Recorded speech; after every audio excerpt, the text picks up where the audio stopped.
Breakfast. BBC Radio Merseyside. We're going to stay with the web this morning. It's hard to believe a quarter of a century since Tim Berners-Lee came up with the idea for the World Wide Web, and it's no understatement to say that it has been a massive revolution in the way that we communicate, we learn, we store pictures and contacts, the way we even watch TV or listen to the radio. Maybe you're listening to the radio on your mobile device at the moment, online. You may be doing that right now, but can it offer us more than it does already? And what about the concerns with privacy and safety? We were talking with James about that. Joining me now is tech blogger and internet guru Dave Thackeray. Hello, Dave. Morning, Snelly. Happy 25th, eh? What a great idea. There's a difference, isn't there? The World Wide Web and the internet. Just explain that, if you would, Dave. Yeah, the World Wide Web is basically what you see. It's a collection of documents, web pages essentially, linked by hyperlinks and URLs. Those are the addresses that we type into the address bar of our favourite web browser like Internet Explorer or Google Chrome.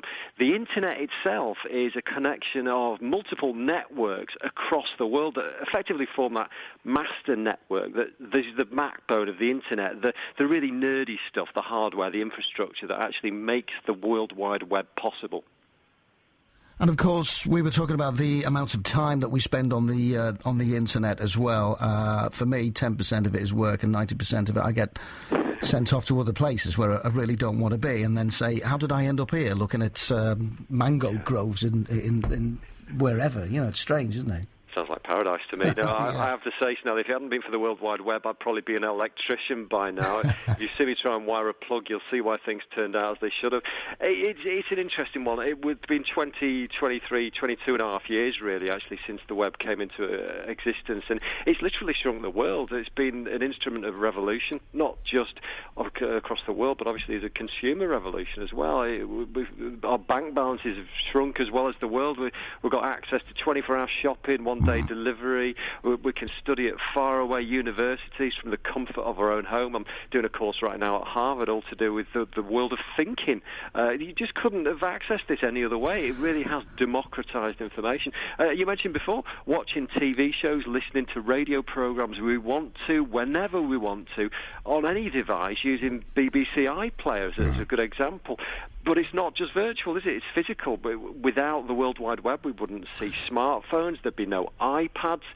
I don't really think we give Tim Berners-Lee enough credit, really, because he has really changed the world. The worry is, Dave, when it goes off, when it goes down, and I mentioned earlier on, it was mentioned in my house when the internet went off, as it often does. Thank you, Mr. Branson.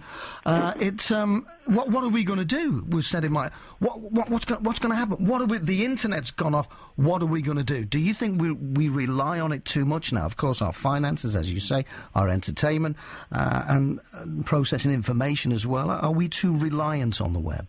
Absolutely. The world is run online now, and it does literally power life support systems for a vast range of industries. We do not give it enough truck, and I think if it was to be stopped entirely for a day, we'd realise that the whole world as we know it right now would effectively collapse. And there was a very interesting article in Wired magazine recently that showed that the keys to the internet are with 12 people spread across the world, and with all the conspiracy theories rampant around about everything these days, you think actually, you know, it wouldn't take a lot to actually take the internet as we know it down. But, you know, this is the future, I think, is all about security. You mentioned privacy before, Snelly. I mean, this is a really important thing. I think we are starting to move much more towards secret, anonymised applications that let us do business on our level in private, and this is clearly the way the world wants to go, especially with all the discussions about how the government have interfered with what we go about doing in our daily lives online.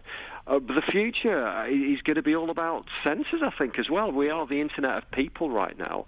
Heard a lot of things. There's a great company in Liverpool, actually, is working on the internet of things, where everything is going to be literally linked up, just like the internet. So you can already buy network fridges and sensors that tell you when you've run out of eggs, but it's going to be things like bus stops and bins, everything out there is going to be not just wearable technology. Everything that we see, everything that we touch, I think ultimately will pack a little sensor inside so that everything that we do can be tracked and monitored, which actually raises even broader security and privacy concerns. Yeah, but we can't possibly predict where that's going to go just yet. All right. I mean, it has just boomed over the last 25 years, and as you say, we can't predict what the next 25 years will do. But I still say you can't wire a plug over the internet, or you can't knock a nail in over the internet, and there's a worry that we could lose some of these skills because we expect pretty much everything to be done for us now. And if you order something online, if you order your shopping online, you get really cheesed off if it hasn't turned up within an hour.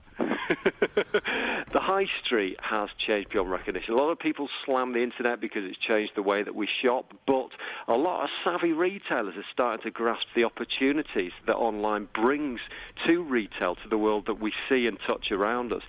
Things like you mentioned, things like spas. You can't possibly get your feet massaged by fish online unless you've got a very special sensor to do that for you. Everything around us is there for the taking, and very, very smart retailers, as I mentioned, are actually starting to work out ways to weave the internet into their physical presence. It's a facilitator, Snella. Everything about the internet is there to share information, to let us access things that previously were unprecedented, and I think if we use it carefully, and there is a big if there, because you can't possibly put a price on this stuff, but with further education, we're still a very young economy as far as the internet goes. No. Every 2 days we're sharing more information than's ever gone before. We're just going to grow bigger and bigger, but I think acceptance is greater now, and people are starting to figure out that the internet really is the future. Great. Dave, always a pleasure to talk to you. Thank you very much indeed. Have a good day. Alex. Cheers. Thank you. There's Dave Thackeray. There's our techie guru on the programme. It's 28 minutes to 8 now. Let's get the latest news headlines. Here's Julia Bold. Thanks, Tony. 6 of Britain's leading mental health organisations have warned cuts to NHS services